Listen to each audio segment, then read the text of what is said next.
Hello all, welcome to Suman TV. నేను మీ Ashwini.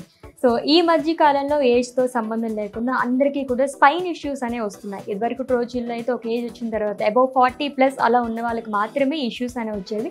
But ఈ మధ్య కాలంలో ఏంటంటే ఒక 10 years వరకు పిల్లలకే మనకి ఈ ప్రాబ్లమ్స్ అనేవి మనం చూస్తున్నాం. ఇవన్నీ ఎందుకు వస్తున్నాయి ఏంటి అని చెప్పేసి తెలియజేయడానికి రైట్ నో మనం అయితే ఉన్నాము కైరోప్రాక్టర్ డాక్టర్ తేజ గారి దగ్గర. సో ఆయనతో మాట్లాడి మరిన్ని విషయాలు తెలుసుకుందాం. Hello sir. హలో అండి. సో ఆల్రెడీ మనం ఇంట్రొడక్షన్లో చెప్పినట్టుగానే సో ప్రీవియస్గా కూడా మనం మాట్లాడుకున్నాము. లైక్ ఇది వరకు అయితే ఒక ఏజ్ వచ్చిన తర్వాతే స్పైన్ ఇష్యూస్ అనేవి వచ్చేవి.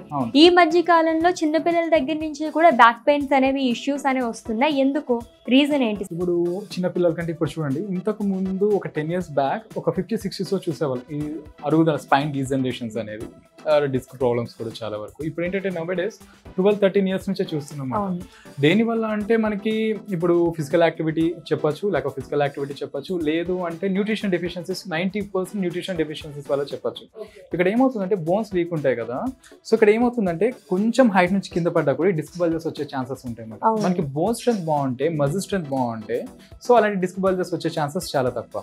ఇంకోటి ఏంటంటే ఇప్పుడున్న పిల్లలకి ఈ సన్లైట్ ఎక్స్పోజర్ కూడా ఉండదు.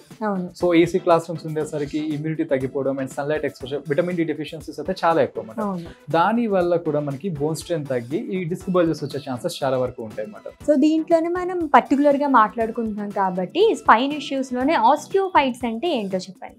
ఆస్టియోఫైట్స్ అంటే ఏంటంటే ఇంతకు ముందు నేను డిస్కస్ చేసిన టాపిక్స్ లో, మన ప్రీవియస్ టాపిక్స్ లో చాలా వరకు స్పైన్ డిస్క్ బల్జెస్ ప్రొట్రూషన్స్ ఏంటంటే క్లియర్ గా చెప్పామన్నమాట.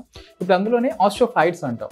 ఆస్టియోఫైట్స్ కానీ బోన్ స్పర్స్ కానీ చాలా వరకు వినే ఉంటాం. ఏంటంటే ఎక్స్ట్రా బోన్ గ్రోత్ అనొచ్చు, అంటే బోన్ గ్రోత్ ఎక్స్ట్రా ఉంటుంది, పెరుగుతుంది మనకి. ఇది దేనివల్ల అంటే ఇప్పుడు ఫర్ ఎగ్జాంపుల్ మనం స్పైన్ లో చూస్తే స్పైన్ డీజనరేషన్స్, అలానే ఫేసెడ్ జాయింట్స్ అంటాం, ఫేసెడ్ జాయింట్ డీజనరేషన్స్ అంటాం అన్నమాట. సో ఇక్కడ ఏమవుతుందంటే ఈ డీజనరేషన్ అనేది స్టార్ట్స్ విత్ ఇన్ఫ్లమేషన్. అంటే ఇక్కడ ఇన్ఫ్లమేషన్ అంటే వాపు అని కాదు, ఒక టైప్ ఆఫ్ రియాక్షన్ అంటాం అన్నమాట. సో ఇక్కడ వచ్చినప్పుడు ఏమవుతుంది, ఇన్స్టెబిలిటీ అనేది వస్తుంది. అంటే ఒక జాయింట్ పైన ఒకటి ఏంటంటే ఉండాల్సిన దానికన్నా ఎక్కువ మూమెంట్ అయినప్పుడు సో మన బాడీ ఏం చేస్తుందంటే దాన్ని కరెక్ట్ చేయడానికి సో అది ట్రై చేస్తుంది అనమాట. అంటే దాన్ని స్టేబుల్ చేయడానికి ట్రై చేస్తుంది, ఇంటర్నల్ గా ఫైట్ చేస్తుంది.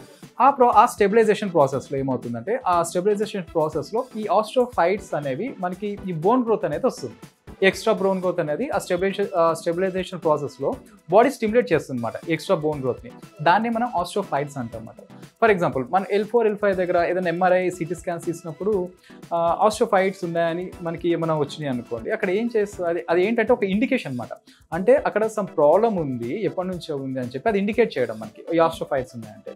అంటే మనకి బాడీ ఏం చేస్తుంది, ఆ స్టెబిలైజేషన్ ప్రాసెస్లో ఈ ఎక్స్ట్రా బోన్ గ్రోత్ని స్టిమ్యులేట్ చేస్తుంది. దాన్ని మనం ఆస్టియోఫైట్స్ అంటాం అన్నమాట. సో దీనికి వచ్చిన పేషెంట్స్ మనకి ఎంతవరకు రికవర్ అవుతారండి? ఇక్కడ ఆస్టియోఫైట్స్ అనేది చాలా వరకు డిస్క్ బల్జెస్, డిస్క్ ప్రొట్రూషన్స్ చాలా కామన్గా ఉంటాయండి. ఇక్కడ ఏంటంటే మనకి దీంతో పాటు ఈ డిస్క్ బల్జ్ అనేది ఎంత బయటకు వచ్చింది, ఎంత అనేది వచ్చింది, సో అది ఏ పొజిషన్లో వచ్చింది అంటే ఇందులో మనకి 3 types ఉంటాయి. పోస్టీరియో లాటరల్ అంటాం, అలానే సెంట్రల్ డిస్క్ ప్రొట్రూషన్ అంటాం, అండ్ ఫొరామిలర్ డిస్క్ ప్రొట్రూషన్. ఏ టైప్ ఆఫ్ ప్రొట్రూషన్ చూడాలి అంటే ఎంత బయటకు వచ్చింది, అండ్ ఏజ్ కూడా ఫ్యాక్టర్ అనమాట.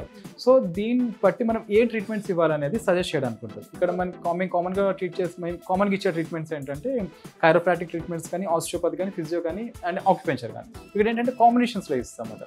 సో వాళ్ళకున్న ప్రాబ్లమ్స్ బట్టి ఇప్పుడు చాలా ఏజ్డ్ పర్సన్స్ ఉన్నారు, 85-90 years ఉన్నాయి, బోన్ డెన్సిటీ లో ఉంది, బోన్స్ వీక్ ఉన్నాయి, ఈ ఆస్టియోపీనియా ఉంది, ఆస్టియోపోరోసిస్ ఉన్నప్పుడు అక్కడ వాళ్ళే దాంట్లో ఏం చేస్తాం, కైరోప్రాక్టిక్ ట్రీట్మెంట్ అనేది అవాయిడ్ చేసి ఆస్టియోపతి ట్రీట్మెంట్ అనేది ఇస్తాం అన్నమాట. సో అదే అలానే ఆక్యుపెన్చర్ కానీ, ఫిజియోలో అడ్వాన్స్డ్ మోడాలిటీస్ ఉంటాయి, అవి కాంబినేషన్స్ అనేది చేంజ్ చేస్తుంటాయి. అంటే వాళ్ళకున్న ప్రాబ్లం బట్టి ట్రీట్మెంట్స్ చేంజ్ అవుతూ ఉంటాయి. సో ఈ ఒక చిన్నపిల్లలు వచ్చారనుకోండి, వాళ్ళకి కైరోప్రాక్టిక్ అనేది సజెస్టబుల్ ఏనా? చేయొచ్చండి. అంటే వాళ్ళకి అవసరం బట్టి, వాళ్ళకుండే అవసరం బట్టి, వాళ్ళకున్న ప్రాబ్లం బట్టి మనకి ఏ థెరపీ ఇవ్వాలనేది వాళ్ళ ప్రాబ్లం బట్టి మనం సజెస్ట్ చేయాల్సి ఉంటుంది. సో డిస్లొకేషన్ అలాంటి ప్రాబ్లమ్స్ ఫేస్ చేస్తారని చాలా మందికి మిత్స్ అయితే ఉన్నాయి, దీని గురించి మీరు ఏమంటారు? అంటే యాక్చువల్ కైరోప్రాక్టిక్ లో non medical and medical chiropractic అంటే ఇట్స్ మెడికల్ కైరోప్రాక్టిక్. ఇక్కడ ఏంటంటే మా బేస్ అంతా కూడా మెడికల్ కదా, అంటే అనాటమీ, ఫిజియాలజీ పర్ఫెక్ట్గా ఉంటుంది. ఎక్కడ ఏ బోన్, ఏ ఆర్టరీ, ఇప్పుడు నెక్ లో ఉన్నాయి మనకి, ఇప్పుడు నెక్ లో ఎంత ట్విస్ట్ చేయాలి, ఆ మూమెంట్ ఎంత ఇవ్వాలి, దాని థ్రస్ట్ అంటాం. ఇవన్నీ కూడా హెచ్విటీ అంటాం, హై వెలాసిటీ థ్రస్ట్ అంటాం అన్నమాట. సో ఎంత ఇవ్వాలి అక్కడ బోన్ స్ట్రెంత్ బట్టి ఆ ఏజ్ బట్టి మనం థ్రస్ట్ అనేది ఇవ్వడం జరుగుతుంది. ఎందుకంటే మనకి నెక్లో ఇప్పుడు ఫోర్స్ఫుల్గా ఎక్కువ మూమెంట్ వస్తే పేషెంట్ ఫెయింట్ అయ్యే ఛాన్సెస్ ఉంటాయి. ఎందుకంటే నెక్లో మనకి not only nerves, veins compress అయ్యే ఛాన్సెస్ ఉంటాయి, ఆర్టరీస్ కంప్రెస్ అయ్యే ఛాన్సెస్ ఉంటాయి, నర్వ్ డ్యామేజ్ అయ్యే ఛాన్సెస్ కూడా ఉంటాయి అన్నమాట. సో అందుకే ఇది మెడికల్ కైరోప్రాక్టిక్ కాబట్టి మనకి ఎంత మూమెంట్ ఇవ్వాలి అనేది తెలుస్తుంది, కాబట్టి ఎంత థ్రస్ట్ ఇవ్వాలి అనేది. సో ఇక్కడ మనకి ఎటువంటి సైడ్ ఎఫెక్ట్స్ ఉండవు. ఇక్కడికి ఎవరు సజెస్టబుల్ అండి? జనరల్ గా మనకి కైరోప్రాక్టిక్ అనేది ఎవరు సజెస్ట్ చేస్తారు? ఇక్కడ ఎవరు సజెస్ట్ చేయాల్సిన అవసరం లేదండి. పేషెంట్స్ డైరెక్ట్ గా రావచ్చు. ఇక్కడ స్పైన్ ప్రాబ్లమ్స్ అంటే ఈ సర్వికల్ స్పాండిలైటిస్ కావచ్చు, లంబర్ స్పాండిలైటిస్ కావచ్చు, ఎనీ స్పైన్ ప్రాబ్లమ్ ఉన్న పేషెంట్స్ ఇక్కడ డైరెక్ట్ గా రావచ్చు. సో వన్స్ పేషెంట్ వచ్చిన తర్వాత వాళ్ళది ఏమన్నా మీరు మెడికల్ హిస్టరీ చూస్తారా? ఫిజికల్ గా ఎగ్జామిన్ చేసి చూస్తాము ఎక్కడ ప్రాబ్లమ్ ఉందని. దాంతో పాటు ఏం చేస్తామంటే ఎంఆర్ఐ, సిటీ స్కాన్స్, ఎక్స్రేస్ ఎక్కడ ప్రాబ్లమ్ ఉంది అనేది కూడా చూస్తాం అన్నమాట. అవన్నీ చూసి ట్రీట్మెంట్ అనేది స్టార్ట్ చేయడం జరుగుతుంది. ఓకే, వచ్చిన పేషెంట్స్ లో 100% సక్సెస్ రేట్ అనేది ఉందా అండి? ఇక్కడ ఏం చేస్తామంటే అందుకే ఇప్పుడు మనం ఇన్స్టా, ఫేస్బుక్ లో కాకుండా ఇక్కడ డైరెక్ట్ గా పేషెంట్ వచ్చినప్పుడు బిఫోర్ కన్సల్టేషన్ ఇక్కడ ట్రీట్మెంట్ తీసుకుంటున్న పేషెంట్స్ చాలా మంది ఉంటారు. వాళ్ళతో కూడా మీరు డైరెక్ట్ గా మాట్లాడచ్చు. సో ఇక్కడ ఏమవుతుందంటే వాళ్ళకు కూడా ఒక కాన్ఫిడెన్స్ అనేది పెరుగుతుంది అన్నమాట. సో అలా మాట్లాడినప్పుడు సో ఎందుకంటే ఇక్కడ రిజల్ట్స్ బాగున్నప్పుడు మనం ఏది హైడ్ చేయాల్సిన అవసరం లేదు. సో ఎప్పుడు ఈ ప్రాక్టీస్ కి రాని వాళ్ళు కూడా కొంచెం భయంగానే ఉంటుంది.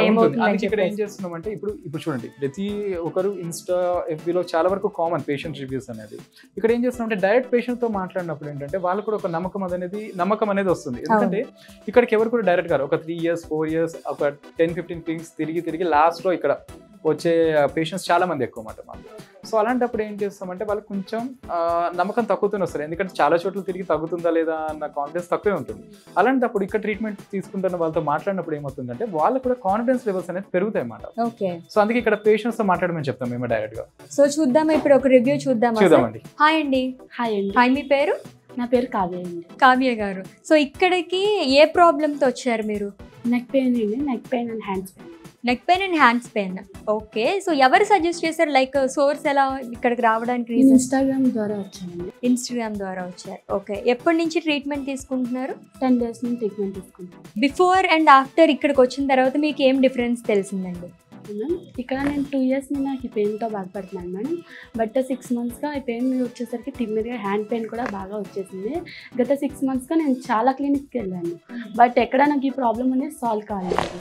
ఈ క్లినిక్ వచ్చిన 10 daysకి నాకు ఈ ప్రాబ్లం అనేది 95% తగ్గింది. అంటే ఈ ప్రాసెస్ అవుతున్నప్పుడు ఏమైనా మీరు టాబ్లెట్స్ యూజ్ చేయడం అలా ఏమైనా చేస్తున్నారా? అలా ఏం లేదు, ఓన్లీ దీంతోనే. థ్యాంక్ యూ సో మచ్ అండి.